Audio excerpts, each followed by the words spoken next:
ఈ మీటింగ్ కాగానే చాలా మంది పల్లికిలిచ్చుకుంటూ అడుగుతారు ఈమెకేం సంబంధం సామాజిక న్యాయంతోనని. వారికి చెప్తున్నా, చెవులు తెలుసుకొని వినాలి. నేను ఒక అగ్రవర్ణాల్లో పుట్టిన బుడ్డని గర్వంగా చెప్తా ఉన్నా. ఎందుకంటే నా పుట్టుక నా చేతిలో లేదు. ఎవరి పుట్టుక మీద వాళ్ళ గర్వం ఉండాల్సిందే. కానీ కానీ కానీ ఎట్లా జీవించాలో, ఎట్లా పనిచేయాలో, ఎవరి కోసం పనిచేయాలో, ఏ విధానంతో పనిచేయాలో అది నా చేతిలో ఉంది. అది నా చేతిలోనే ఉంది.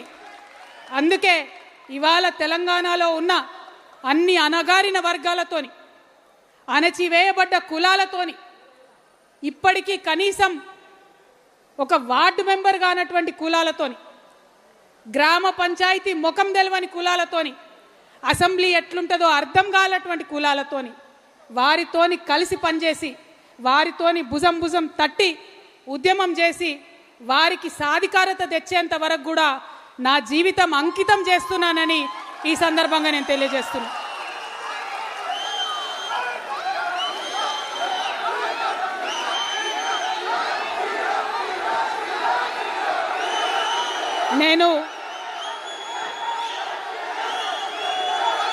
నేను ఏ మాట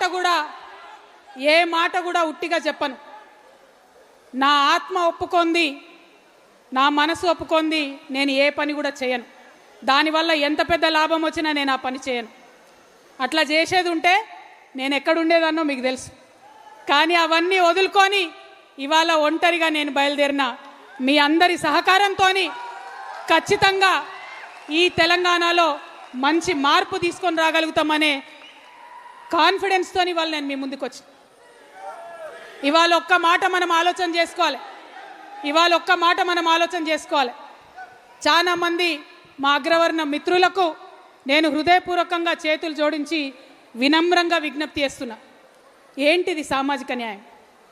ఏంది సామాజిక న్యాయం అంటే ఏంటిది? వెంటనే సామాజిక న్యాయం అనగానే అగ్రవర్ణాలకు వ్యతిరేకం అనుకుంటారు. కాదు. సామాజిక న్యాయం అంటే ఏంటిది? ఒక దగ్గర ఒక 100 రొట్టెలుంటే, ఆకలితో ఉన్నటువంటి 100 మనుషులుంటే, 100 రొట్టెలుండి ఆకలితోనున్న 100 మనుషులుంటే మానవత్వం ఏంటిది? మనిషి ఒక రొట్టె ఇవ్వాలి, అందరు ఆకలి తీర్చాలి. ధర్మం ఏంటిది? మనిషి ఒక రొట్టె ఇవ్వాలి, అందరు ఆకలి తీర్చాలి. న్యాయం ఏంటిది? మనిషి ఒక రొట్టె ఇవ్వాలి, అందరు ఆకలి తీర్చాలి. చట్టం ఏం చెప్తుంది? వనరులు సమానంగా పంచుకోవాలి, మనిషి ఒక రొట్టె ఇవ్వాలి, అందరు ఆకలి తీర్చాలి. కానీ ఏం జరుగుతుంది వాళ్ళ భారతదేశంలో? 100 రొట్టెలు ఉన్నాయి, ఆకలితో నుండే 100 మనుషులు ఉన్నారు. కానీ బలవంతులైనటువంటి 10 మంది మనుషులు 90 రొట్టెలు తింటున్నారు. ఇవాళ బలహీనమైనటువంటి 90 మంది మనుషులు 10 రొట్టెలు పంచుకొని తినే దుస్థితిలో ఉన్నారు ఈరోజు. ఇది న్యాయమా? ఇది ధర్మమా? ఒక్కసారి అగ్రవర్ణాల్లో ఉండేటటువంటి మా మిత్రులందరూ కూడా ఆలోచన చేయాలని వినమ్రంగా చేతులు జోడించి నేను కోరుతా ఉన్నాను. ఎందుకంటే చాలా సందర్భాల్లో న్యాయము, చట్టము, ధర్మము కలగలిసే అంశాలు రావు. కొన్ని సందర్భాల్లోనే చరిత్రలో అటువంటి అంశాలు వస్తాయి. సామాజిక న్యాయం అనేది అటువంటి అంశం.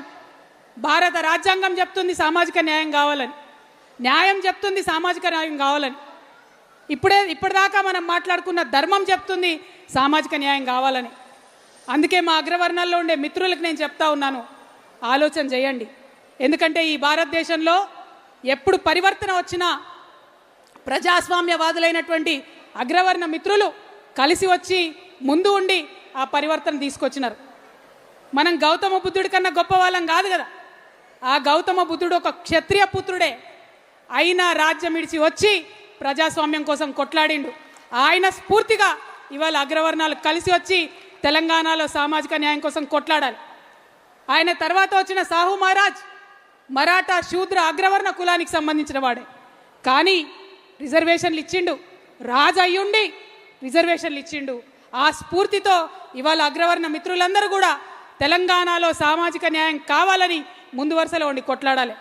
ఆ తర్వాత మండల్ కమిషన్ రిపోర్ట్ వస్తే కాంగ్రెస్ పార్టీ 20 ఏండ్లు బీర్వాలేసి భద్రంగా తాళమేస్తే మరొక క్షత్రియ పుత్రుడు విశ్వనాథ్ ప్రతాప్ సింగ్ వచ్చి విప్లవాత్మకంగా ఆ మండల్ కమిషన్ రిపోర్ట్ని అమలు చేసిండు.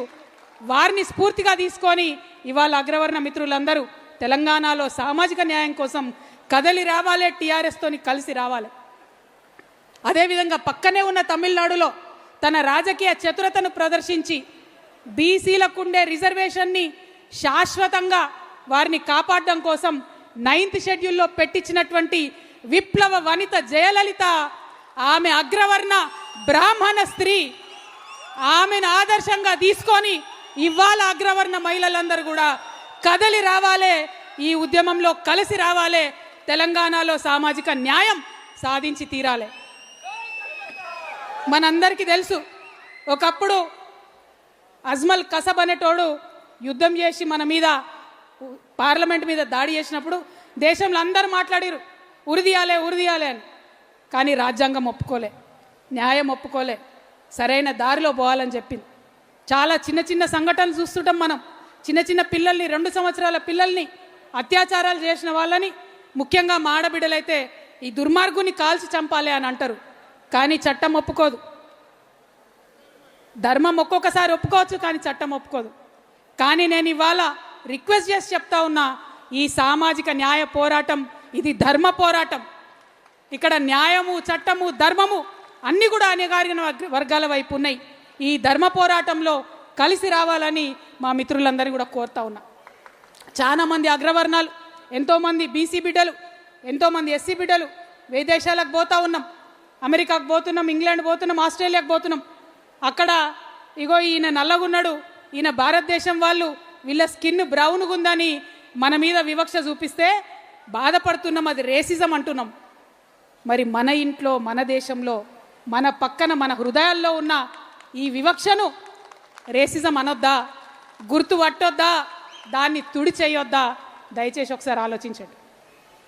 నేనేం శుద్ధులు చెప్పడానికి రాలే. నేను పర్ఫెక్ట్గా ప్రజాస్వామ్యాన్ని, డెమోక్రసీని నమ్ముతా.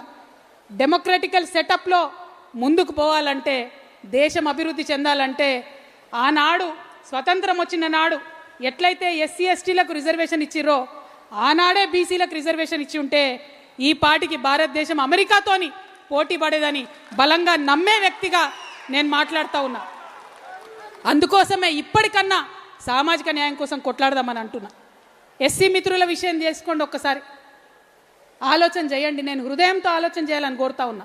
ముఖ్యంగా ఇక్కడ కండువా కప్పుకొని ఉన్న మా టీఆర్ఎస్ మిత్రులందరూ మీరు మళ్ళా గ్రామాలకు పోయి ఈ చర్చ పెట్టాలి కాబట్టి మనసు పెట్టి వినాలని చెప్పి మిమ్మల్ని వినమ్రంగా కోరుతా ఉన్నా.